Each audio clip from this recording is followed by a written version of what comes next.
Why is IB curriculum that expensive? The IB mandates a certain standard in place which involves infrastructure, teacher training, and high quality resources. So, unless that is in place, the school is not accredited to offer the curriculum. What do you, as an educator, see the future of IB in India being like? I think the future of IB in India is quite promising because it is a curriculum that speaks for itself from the students that it caters to. Two children who have applied for a university. Okay. One is done from IB and one is done from Cambridge. Both are equally talented, equally skilled, have done the same subject. Which student would a university pick? When it comes to a university officer, they have a lot of factors in mind. The character of the child, what kind of activities the child has engrossed themselves in, what are the academic results of the child, and what are the interests of the child, and what is the initiative the child portrays. Who or which parents IB is not for?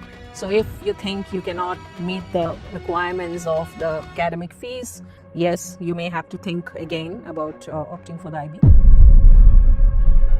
Do you think IB is exclusive for the elite and only the rich?